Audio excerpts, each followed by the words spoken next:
You know, sitting and looking at this bike makes me think of a couple of things. You know, the bike is a 70, 71, 72, somewhere in that zone. Okay?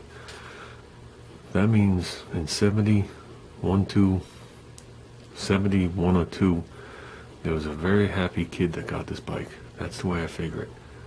Now, this kid was so happy that he put his name on the handlebars.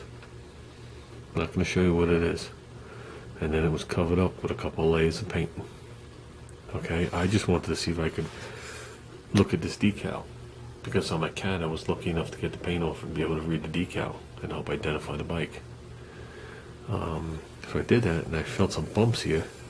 And you know the thing that you turn the thing and you turn the wheel and it puts your name or whatever you want to put on there? It's got his name, his town and state, and his phone number right here.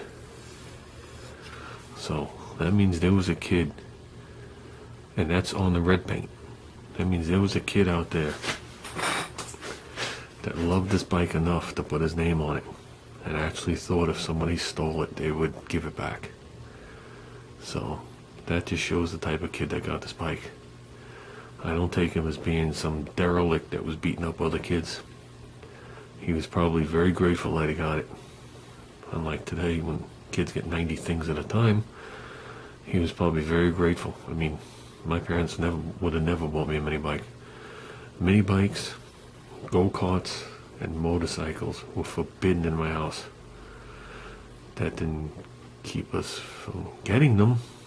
We just kept them hidden until we got caught, and then that just fueled the race car deal.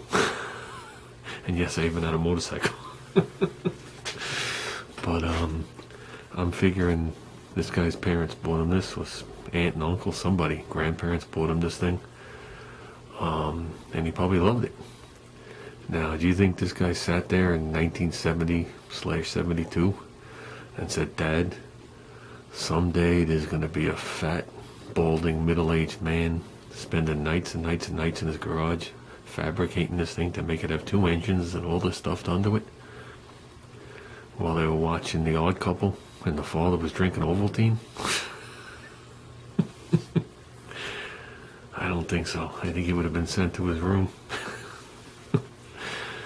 But I know I mentioned it once before. When I used to collect the little cars, the HO cars, which I still have all my cars. But you know, when I started collecting them, when the internet started really popping up, and they had all these cars that were never used, and you know, they list them as a number 10. It's brand new in the box, and after a while, it just started to get to me, because that just meant that there was something made for a child that the child never got to enjoy.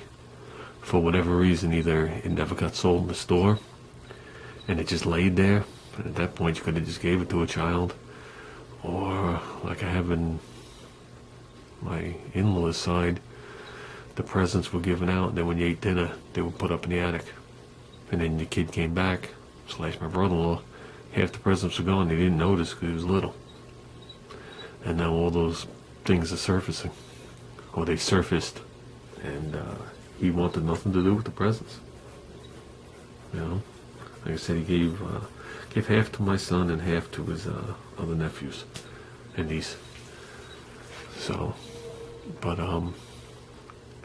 yeah, so I'm figuring somebody loved this thing, and it just makes you wonder what happened between the day this thing was bought and loved to winding up looking like this. You know, at one point it had to lay somewhere. So, well, that's it, guys. I guess I've been babbling. I guess I've been smelling the paint fumes too long. Well, I know those paint fumes aren't coming from Ruben's shop.